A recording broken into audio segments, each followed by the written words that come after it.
Sahabat Shalom, Bapak Yahweh memberkati saudara sekalian. Malam hari ini saya akan ajak untuk kita bersama-sama merenungkan firman Tuhan, saudara-saudara. Mari kita buka di dalam kitab 1 Tesalonika pasal 5 ayatnya yang ke-9. Kalau saudara bawa kitab suci, silahkan dibuka. Saya tunggu sampai saudara menemukan ayat ini. 1 Tesalonika pasal 5 ayat yang ke-9. Kalau sudah ketemu, saya akan bacakan untuk saudara. Saya rasa kita tidak sulit untuk menemukan ayat ini. Beginilah bunyinya.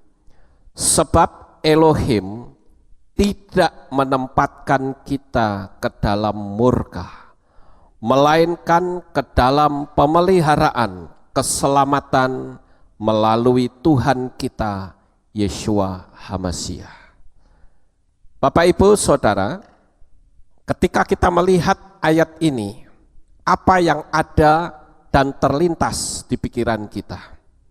Tidak lain adalah kita berpikir bagaimana Tuhan itu tidak menempatkan saudara dan saya ke dalam murkanya. Karena umat manusia ini sudah terlalu parah di dalam dosa. Apalagi kalau kita melihat di dalam kehidupan di zaman sekarang ini, sepertinya dosa itu betul-betul sudah total menguasai dunia ini. Bahkan ada begitu banyak orang-orang yang sudah mengerti kebenaran pun dia bisa diseret untuk meninggalkan Tuhan. Nah, di sini dikatakan Tuhan atau Elohim itu tidak menempatkan kita di dalam murka. Kalau kita bicara murka Tuhan, itu sangat mengerikan sekali, saudara.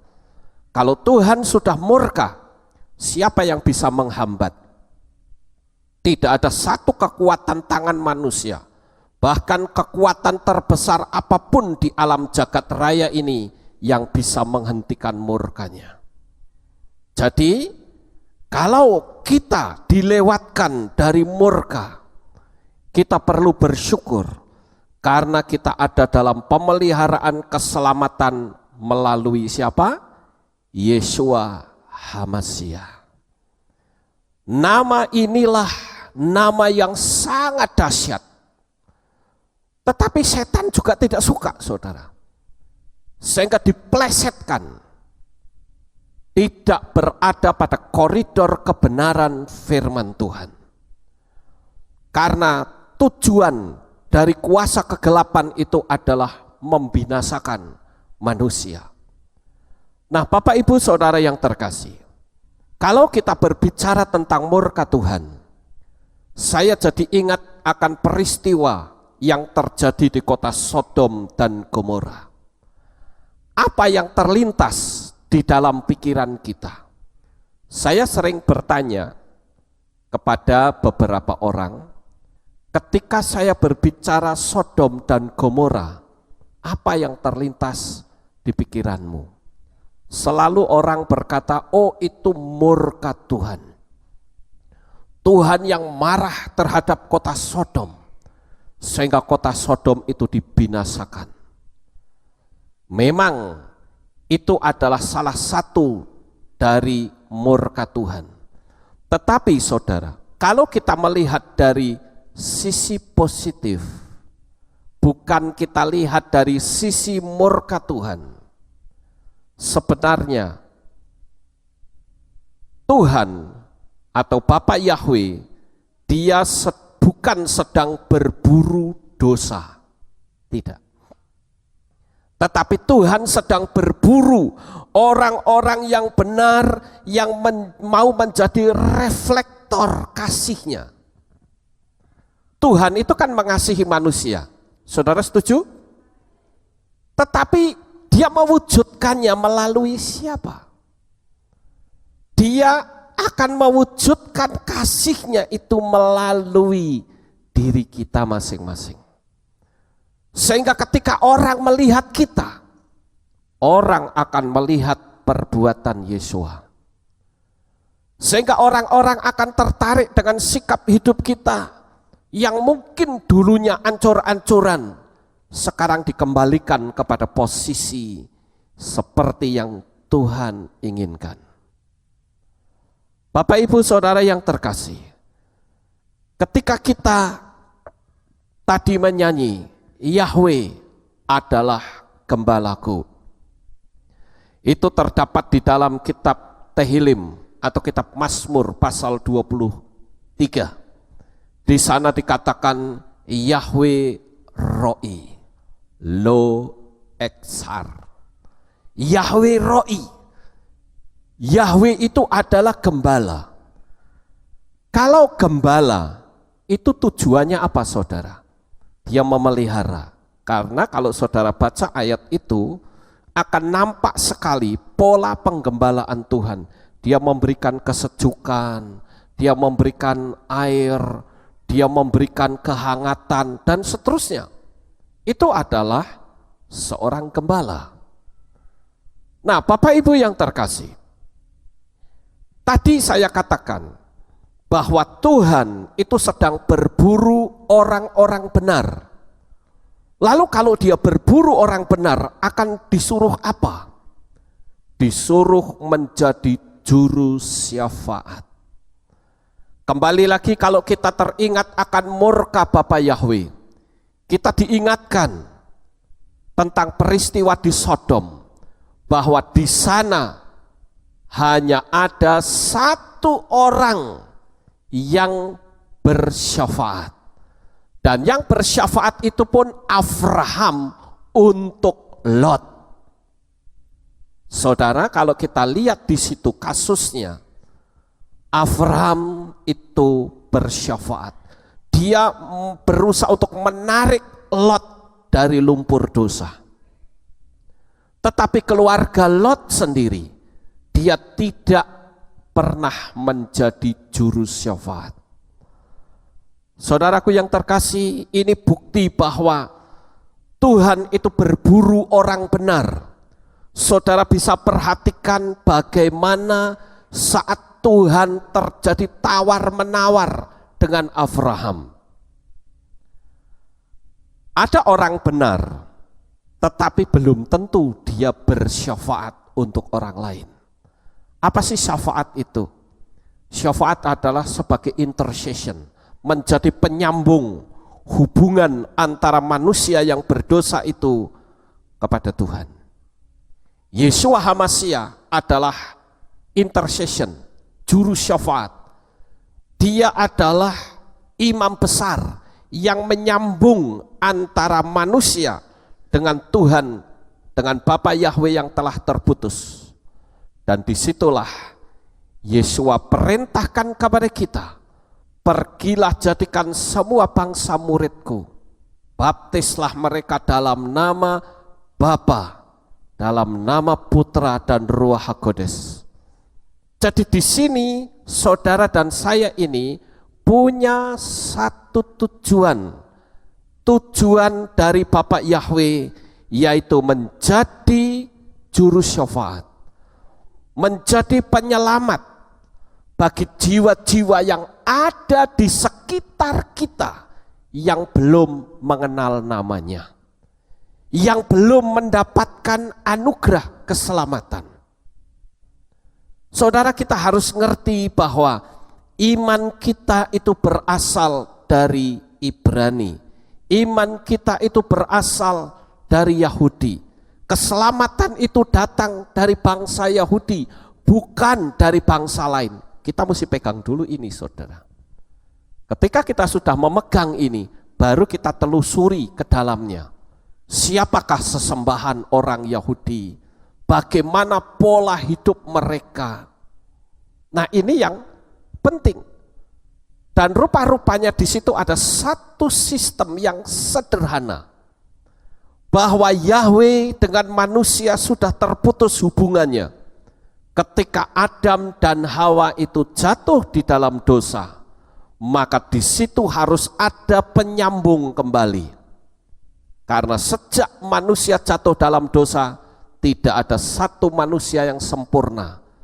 Tuntutannya adalah manusia sempurna. Bagaimana manusia bisa sempurna sedangkan dia sudah jatuh dalam dosa? Yang sempurna itu hanya Sang Pencipta, yaitu Bapa Yahweh. Amin. Nah, karena manusia yang ingin diselamatkan dengan tuntutan kesempurnaan, maka tidak ada jalan lain kecuali yang maha sempurna itu turun ke dalam dunia ini dalam wujud manusia. Nah, itulah yang kita kenal dengan Yeshua HaMashiach.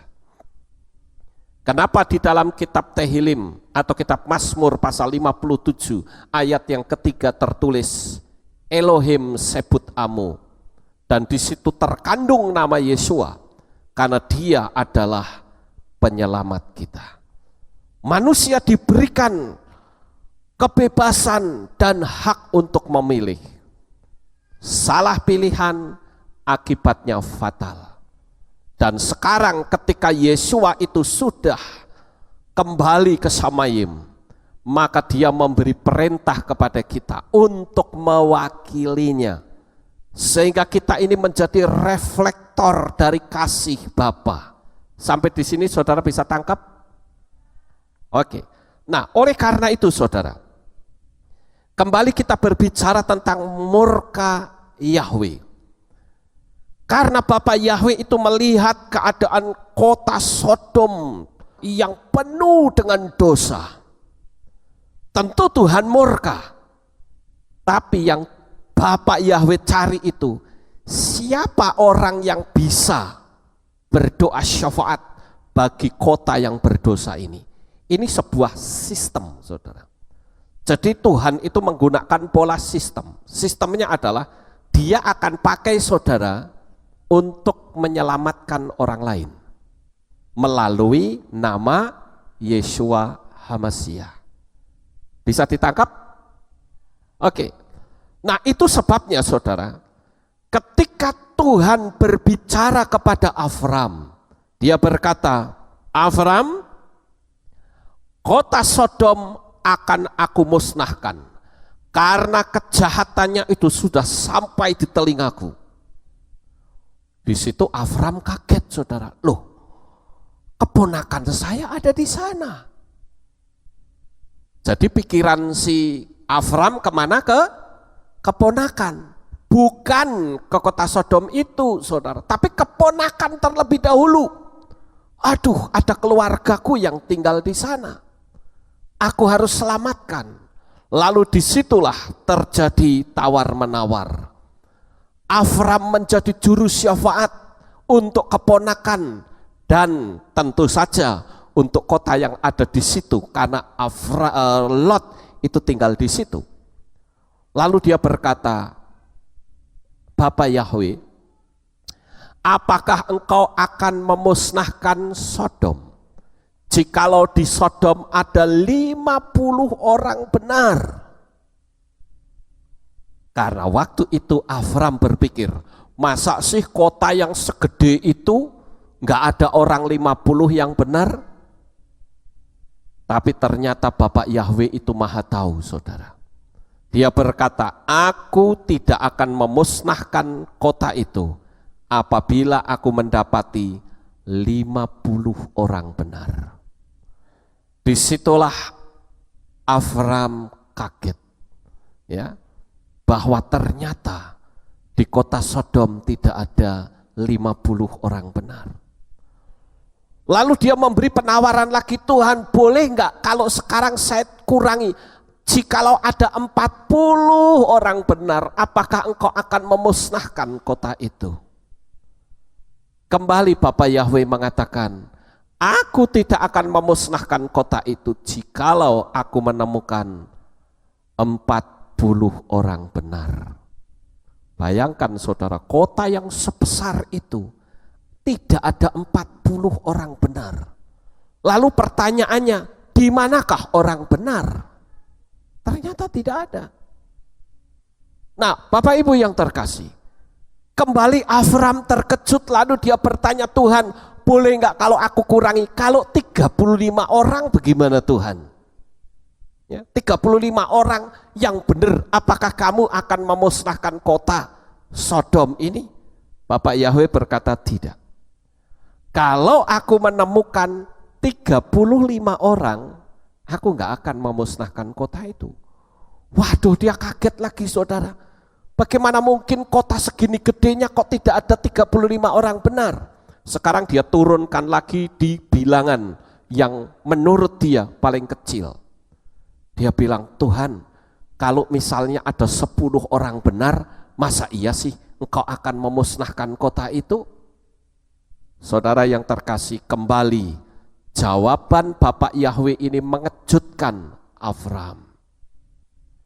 Karena Bapak Yahweh katakan, aku tidak akan memusnahkan jikalau ada 10 orang benar. Jadi Bapak Yahweh itu sedang mencari orang benar yang mau bersyafaat untuk menyelamatkan orang lain. Sekarang bagaimana jikalau saudara diberikan pemikiran yang sama? Engkau sebetulnya adalah seorang juru syafaat. Engkau bisa menjadi imam untuk siapa? Untuk keselamatan bagi keluargamu. Karena saya mengimani di luar nama Yahweh dan Yeshua HaMashiach mustahil manusia bisa selamat. Itu sudah konsep dan prinsip yang saya ambil dari kitab suci. Nah, oleh karena itu Tuhan perintahkan kita untuk menjadi juru syafaat. Juru syafaat untuk keluargamu. Juru syafaat untuk grup lingkungan yang ada. Misalnya pertemanan. Pertemanan apa? Terlalu banyak grup di dunia ini. Ada pertemanan pilot drone, itu ada. Ada juga pertemanan sepeda motor besar, ya, geng motor gede. Kemudian ada lagi pertemanan apa? Vespa. Ada lagi pertemanan apa? House, Harrier jauh yang buat jalan-jalan itu. Ya. Ada pertemanan apa? Begitu banyak pertemanan-pertemanan yang ada di sekitar kita, di mana kita ada di dalamnya. Nah, sekarang yang menjadi pertanyaan, apakah benar dalam grup pertemanan itu kita sudah memberitakan keselamatan? Kita juga menjadi juru syafaat dalam pertemanan itu. Bapak Ibu Saudara yang terkasih, sayang sekali Abraham itu berhenti pada angka 10. Jika ia terus memohon kepada Bapa Yahweh dan berkata, Bapa, bagaimana jikalau ada 1 orang yang benar, apakah engkau akan memusnahkan kota Sodom? Saya punya keyakinan jawaban Bapak Yahweh pun akan sama. Aku tidak mendapati 1 orang benar. Ingat Bapak Ibu, Lot itu penyembah Yahweh. Dia adalah keponakan dari Abraham. Tetapi kalau kita melihat dari pola hidup Lot, sangat menyedihkan sekali. Raportnya itu nilainya merah. Karena terbukti pada waktu Lot itu dikeluarkan, sebelum dia dikeluarkan dari kota Sodom, perilaku Lot itu sudah tidak baik. Saya sudah berkali-kali menceritakan, mau menyerahkan anaknya kepada kaum penjara. Dia bahkan tidak menganggap menantu-menantunya itu ada di situ. Sehingga yang terjadi akhirnya, anak-anak Lot memberi minum anggur bapaknya, sehingga terjadilah hubungan antara orang tua dan anak, hubungan yang sebetulnya tidak boleh. Mungkin kalau salah satu di antara mereka itu kakak beradik, laki dan perempuan, bisa terjadi hubungan incest antara sesamanya, saudara, antara kakak dan beradik. Ini kan sangat tragis sekali. Dosa itu menular kemana-mana. Nah, oleh karena itulah malam hari ini, jikalau pertanyaan yang sama diajukan kepada Bapak Ibu Saudara, apakah engkau sudah menjadi juru syafaat untuk anak-anakmu, untuk istrimu, untuk suamimu, untuk keluargamu? Apakah benar kita punya beban menyelamatkan orang-orang di sekitar kita yang kita anggap masih dalam berdosa? Ini yang penting, saudara. Kalau kita membaca ya di Beresit pasal 18 ayat 32, saya akan bacakan kitab Beresit atau kitab Kejadian 18 ayat 32, dikatakan, dan dia berkata, aku mohon biarlah Tuhan tidak menjadi murka kalau aku berkata sekali ini saja, seandainya di sana didapati 10 orang benar. Dan Yahweh menjawab, aku tidak akan membinasakannya oleh karena 10 orang benar itu. Cukup mengerikan sebetulnya, saudara. Sekarang pertanyaan ini kita perlebar, bukan diri kita, tetapi dari keluarga kita sendiri. Kita bisa perlebar lagi dari kehilat kita. Apakah di kehilat kita itu ada beban untuk menyelamatkan orang lain?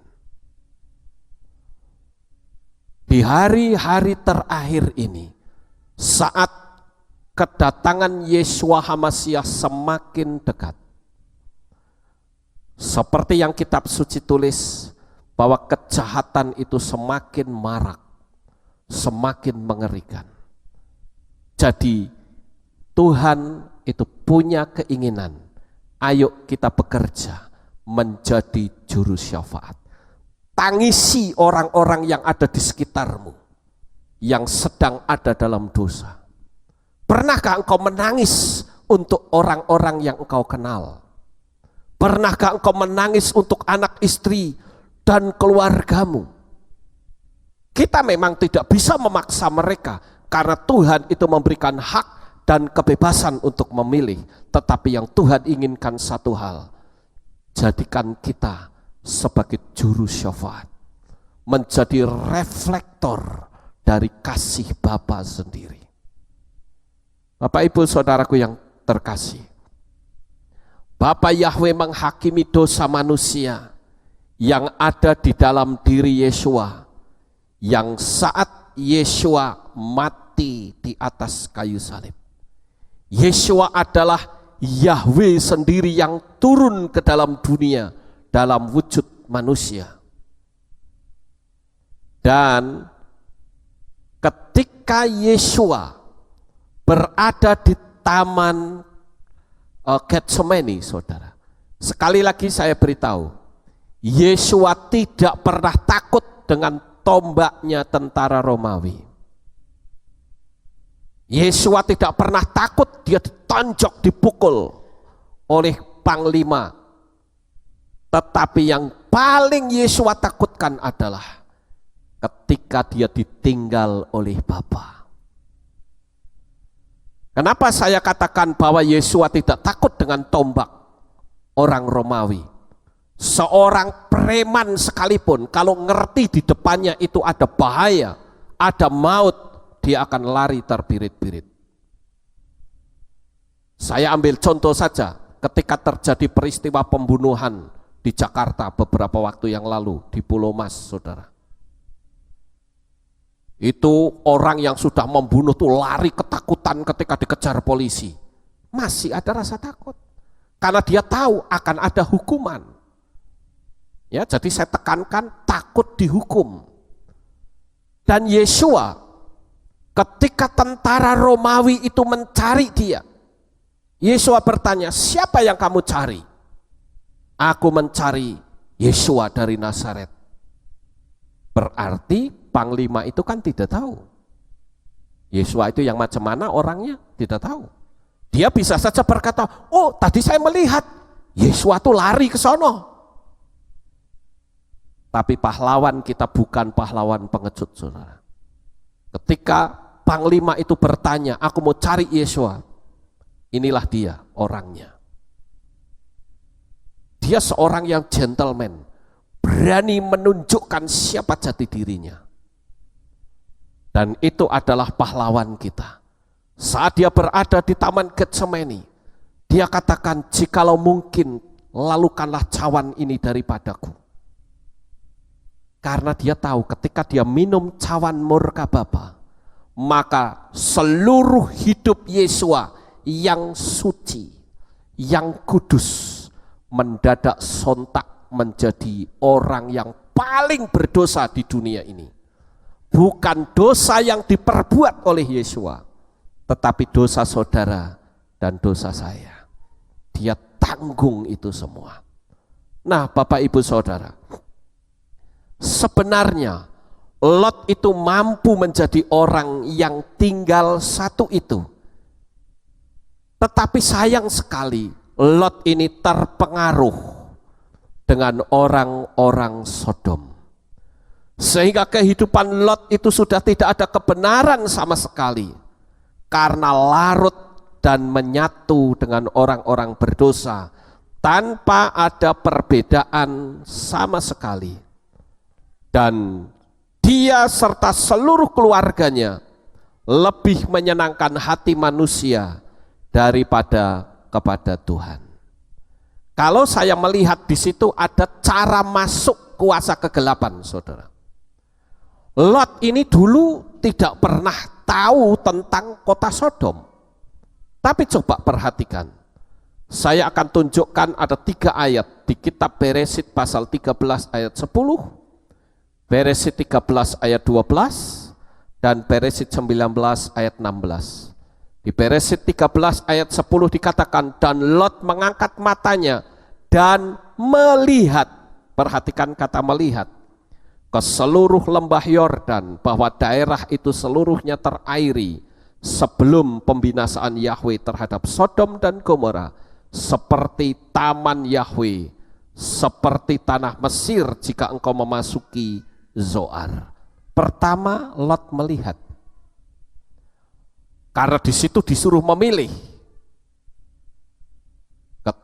Kalau Avram ke barat, Lot ke timur. Kalau Lot ke utara, Avram ke selatan. Nah, di situ pertama kali Lot itu melihat, dan setelah melihat apa? Di ayat yang ke-12 dikatakan Avram menetap di tanah Kanaan, sedangkan Lot menetap di kota-kota lembah itu dan berkemah di dekat Sodom. Pertama melihat, setelah itu dia berkemah di dekat, saudara. Dia belum masuk, baru di dekat. Tapi ingat, pengaruh Sodom adalah pengaruh dosa. Pengaruh Sodom adalah pengaruh energi negatif. Jadi, ketika Lot berada di dekat, jadi kata di dekat itu berarti belum masuk, saudara, baru mendekat. Dan akhirnya, kalau kita melihat di pasal 19 ayat 16 dikatakan, dan dia berlambat-lambat, dan orang-orang itu memegang tangannya dan tangan istrinya dan tangan kedua anak perempuannya, karena Yahwe berbelas kasihan kepadanya, dan mereka membawanya keluar dan melepaskannya di luar kota itu. Jadi tahap yang ketiga adalah Lot itu dikeluarkan dari kota. Jadi pandangan saya, Lot sudah menyatu di dalam kota. Ini adalah merupakan tingkatan-tingkatan dosa. Jikalau kita melihat, ini tingkat awal. Setelah itu meningkat menjadi menduduki. Dan setelah itu meningkat lagi benar-benar menyatu. Nah, tingkatan ini selalu ada dalam kehidupan manusia. Cuma tinggal kitanya saja mau berada di arah yang mana. Jika ada di jalan yang negatif, dia akan meningkat di jalan yang negatif. Demikian pula dengan sebaliknya. Ketika pikiran, hati kita sudah tertuju pada hal-hal yang negatif, maka dia secara otomatis akan mengakses ke dunia yang negatif pula. Tetapi ketika pikiran dan hati kita mengakses pada dunia yang positif, kita pun akan mendapatkan banyak hal-hal yang positif. Sekarang saudara, yang menjadi pertanyaan bagi kita, apakah kita sama seperti Lot? Lot berburu harta, tetapi Bapak Yahweh berburu orang-orang benar. Lot mendapatkan harta, tapi hartanya tidak mampu untuk menyelamatkan dirinya sendiri. Saya berkata begini bukan berarti saya tidak izinkan saudara cari duit, bukan itu saudara. Tetapi kalau saudara sudah mencari duit dan menjadi lupa dengan Tuhan, itu yang sangat berbahaya. Sekarang, apakah saudara berburu harta, atau berburu ketenaran, atau berburu kesombongan, berburu kemuliaan diri, ataukah kita berburu kebenaran? Pilihan ada di tangan kita masing-masing, saudara. Kita salah memilih, maka penderitaan dan kesia-siaan belaka akan kita terima. Mari kita akan melihat kondisi dan keadaan dunia sekarang. Barangkali di sekitar kita menemukan ada orang-orang yang dalam tanda petik jahat menurut pemandangan Tuhan. Apakah kita mau jadi juru syafaat untuk mereka? Apakah kita mau menangisi orang-orang itu, saudara? Atau sebaliknya, kita akan singkirkan orang itu? Atau sebaliknya, kita akan tutup mata dan berdiam diri? Pilihan ada pada diri saudara masing-masing. Bapak Ibu yang terkasih, jikalau kita tahu bahwa kehidupan kita itu cuma sekali, bahkan sangat singkat, melangkahlah dengan minta bimbingan Roh Kudus setiap hari. Andalkan Dia dengan kerendahan hati dan lihatlah Bapa Yahweh selalu menjaga dalam setiap langkah jalanmu setiap hari. Tempatkanlah hatimu dengan penuh kerendahan hati dan penundukan diri yang dalam pada Bapa Yahweh. Karena kita tidak tahu kapan hari kematian kita. Saya selalu berkata kepada semua teman-teman, semua orang yang saya kenal, saya katakan hidup kita ini singkat.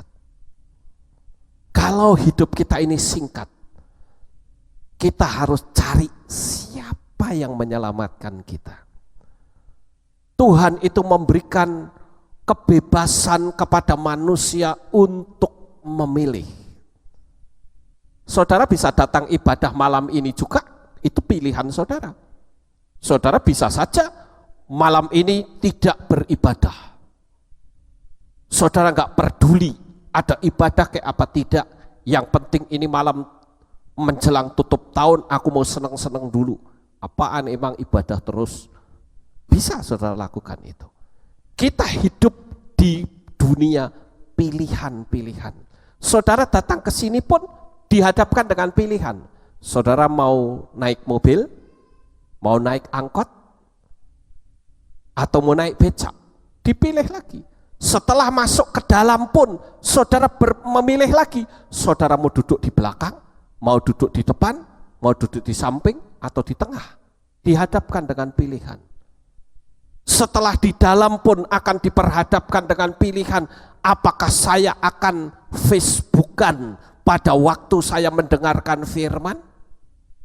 Apakah saya akan betul-betul mendengarkan firman dan menerapkannya? Pilihan, pilihan, dan semua pilihan.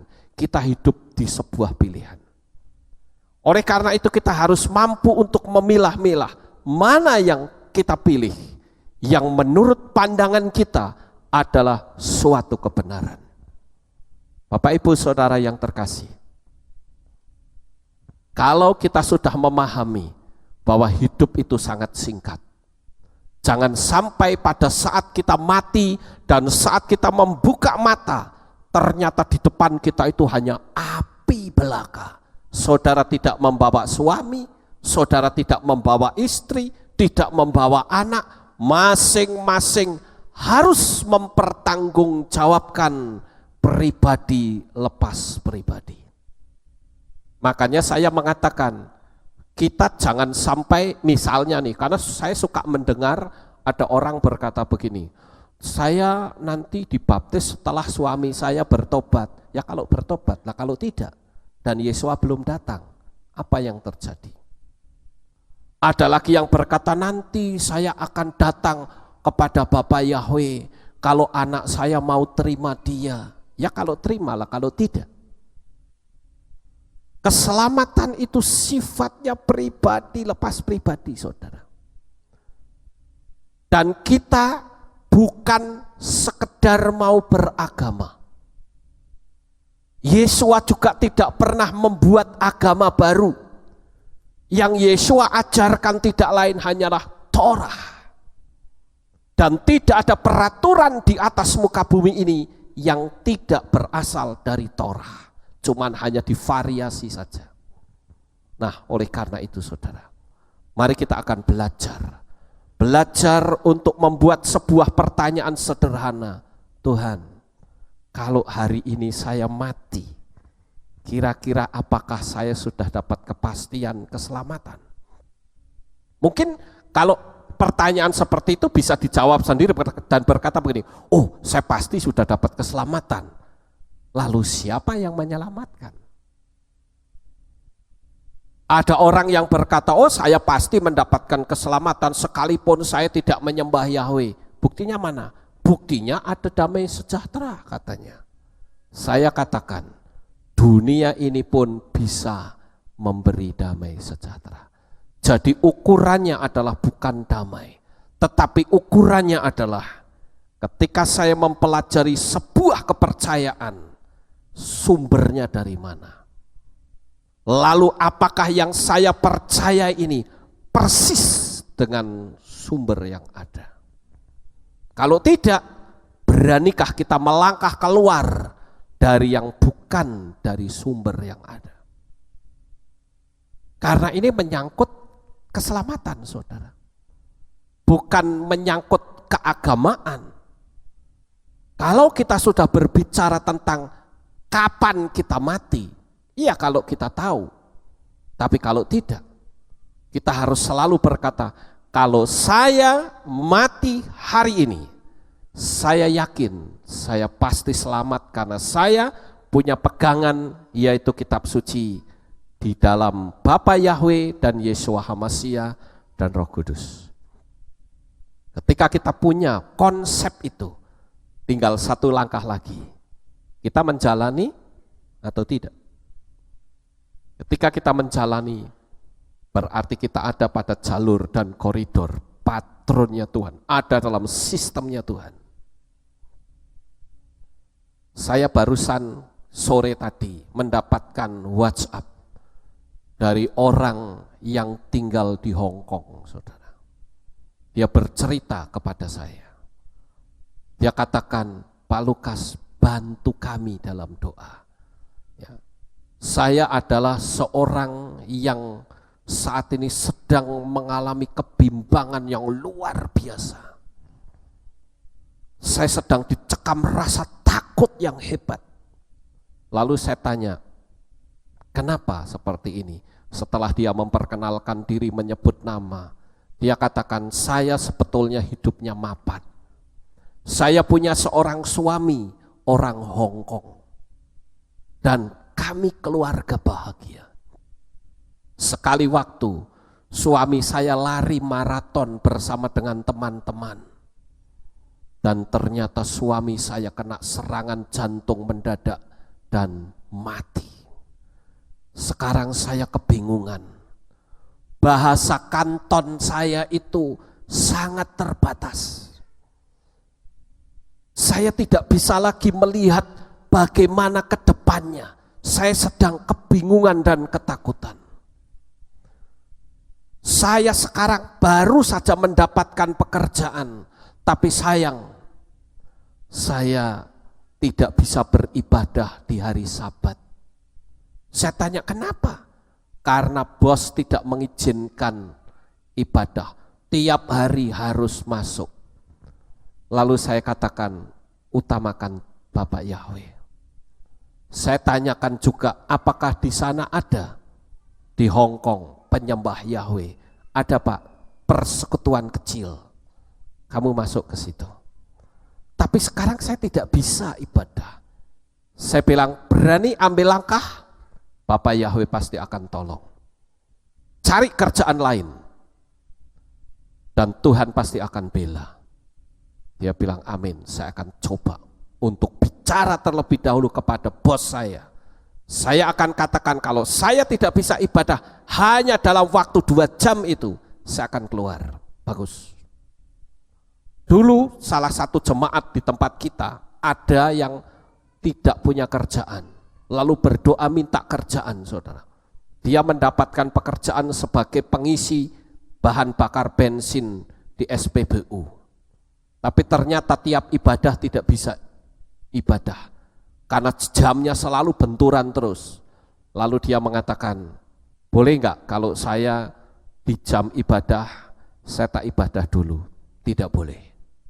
Ya kalau tidak boleh saya keluar. Dia keluar, saudara. Dan akhirnya apa? Dia mendapatkan pekerjaan yang jauh lebih baik, lebih mapan, dan gaji lebih tinggi. Ini salah satu orang yang mencintai Tuhan. Karena dia ingin, dia katakan, bagaimana mungkin saya bisa menjadi penyelamat orang-orang di sekitar saya, kalau saya terikat terus dalam pekerjaan. Dan akibatnya saudara, orang ini bisa menjadi berkat, seluruh keluarga diselamatkan. Bapak Ibu yang terkasih, malam hari ini sekali lagi saya ingin agar kita sebagai anak-anak Tuhan, kita jadikan diri kita sebagai juru syafaat. Tangisi orang-orang yang ada di sekitar kita, yang hidupnya belum ada di jalur keselamatan. Dan saya percaya hidupmu akan berkenan di hadapan Bapak Yahweh. Sukses besar untuk saudara. Bapak Yahweh memberkati. Haleluya.